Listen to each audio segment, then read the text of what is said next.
Vous pourriez nous présenter par exemple, vous savez on sait que le Messie promis a eu pas mal de prophéties.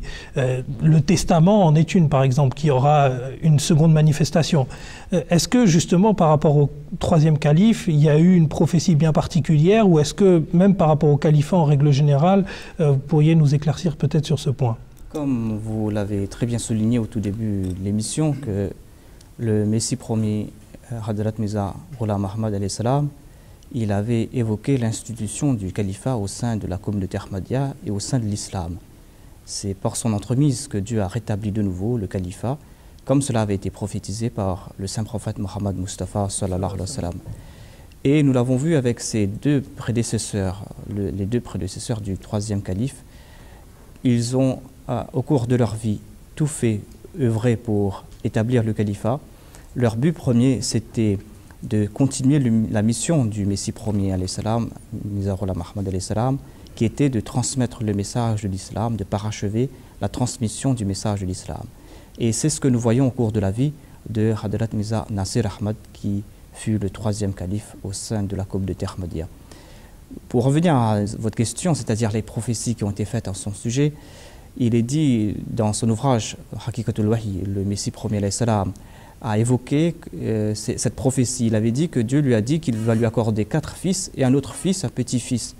Donc cela a été mentionné particulièrement. Et dans cette révélation qu'il avait reçue de la part de Dieu, Allah lui avait déclaré que Inna nubashiruka bi ghulamin nafilatal lak. Nous t'accordons la bonne nouvelle d'un autre fils qui sera accordé comme quelque chose de surplus. C'est quelqu'un de plus qui va venir. Donc il avait déjà eu 4 fils et Dieu lui avait prophétisé qu'il aurait quelqu'un d'autre, un autre fils qui serait en fait son petit-fils, qui aurait une tâche éminente au sein de la communauté. D'accord, donc en fait il y avait déjà eu ça a été déjà prophétisé, ces bénédictions en fait qui allaient venir par la suite. Oui, il serait bien de mentionner ici le fait que si on va un peu derrière, on voit le but d'un prophète. C'est en fait de montrer les signes de Dieu et de prouver l'existence de Dieu. Le califat, comme le Messie l'a mentionné dans son livre Le Testament, c'est la deuxième manifestation du prophète en fait. Donc c'est une continuité du travail d'un prophète. C'est de montrer les signes. Et les révélations divines, qui sont les prédictions que Dieu en fait accorde à ses serviteurs, ses bien-aimés, c'est des prédictions en fait pour prouver l'existence de Dieu. Donc le Messie premier, je pense qu'il faut même mentionner le saint prophète sallallahu alayhi wa sallam, qui avait aussi prophétisé dans l'un de ces hadiths que pour la personne qui viendra dans les derniers temps, il se mariera et il aura des enfants. Donc une chose assez commune, que les gens se marient, ils ont des enfants. Donc cette prophétie ou ces mots, en fait en eux, avaient une grande prophétie en fait que le Messie premier se mariera avec une femme assez pieuse et qu'il aura des enfants ou une descendance qui sera très pure et qui aura un caractère moral assez élevé.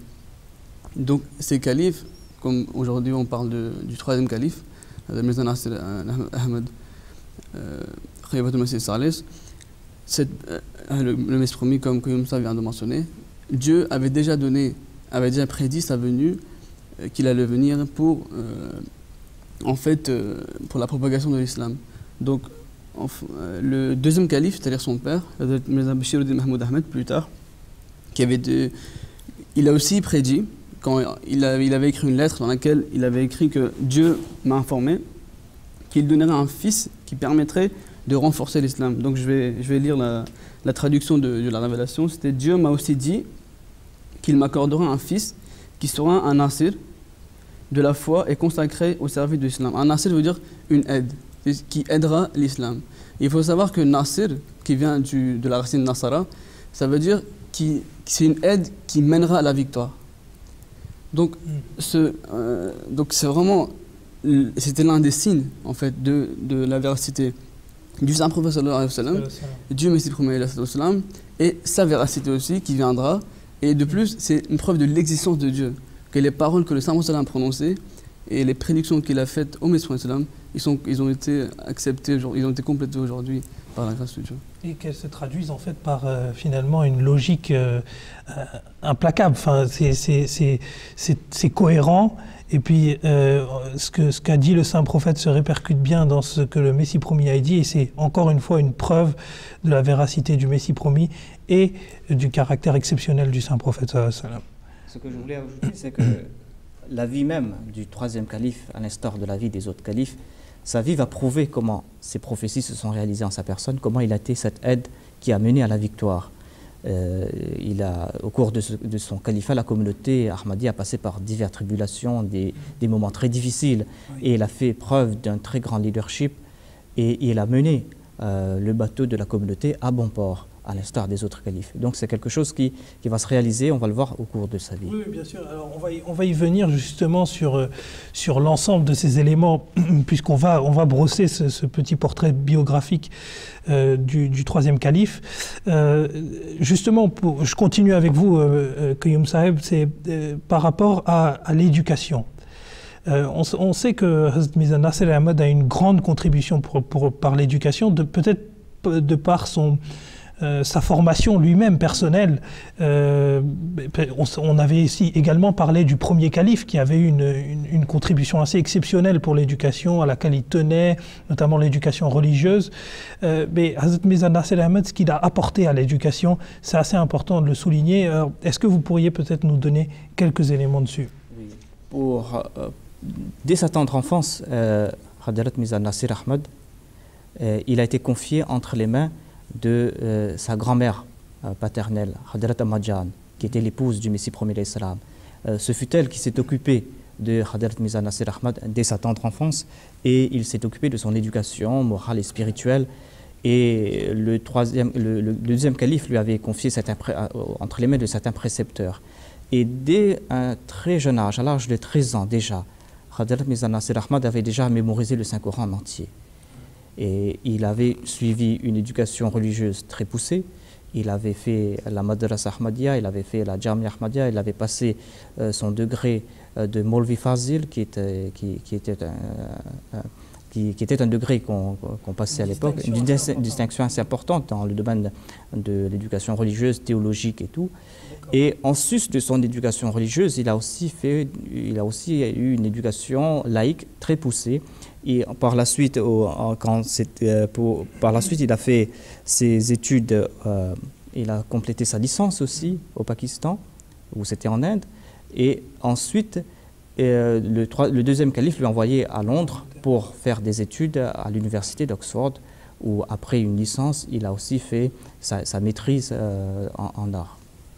Donc très bien, on voit qu'en fait c'était une personne assez complète, tant d'un point de vue séculier ou séculaire ou laïque, comme on peut dire, et que d'un point de vue religieux. Donc c'est assez intéressant également de mettre en avant cette dualité. Et je crois que c'est le premier calife qui a fait des études à l'étranger également. Il me semble pas qu'avant lui, il y ait eu un calife qui soit allé à l'étranger pour faire des études. Mais ce qui est intéressant, c'est que ça va lui servir par la suite. Parce que il fut le calife le deuxième calife, c'est vrai que le deuxième calife avait visité Londres, je crois 2 reprises, il a fait de grandes visites. Mais c'était le troisième calife, Hadrat Mirza Nasser Ahmad, qui a fait de plus grandes tournées. C'est lui qui a lancé cette tradition de partir à la rencontre des gens, des Ahmadis et des non-musulmans. Il a dit que ses études à Londres lui a fait comprendre la mentalité des Européens, la mentalité des Anglais, des Britanniques, des Allemands. Il était en contact avec toutes ces personnes. Il était dans un melting pot, Oxford.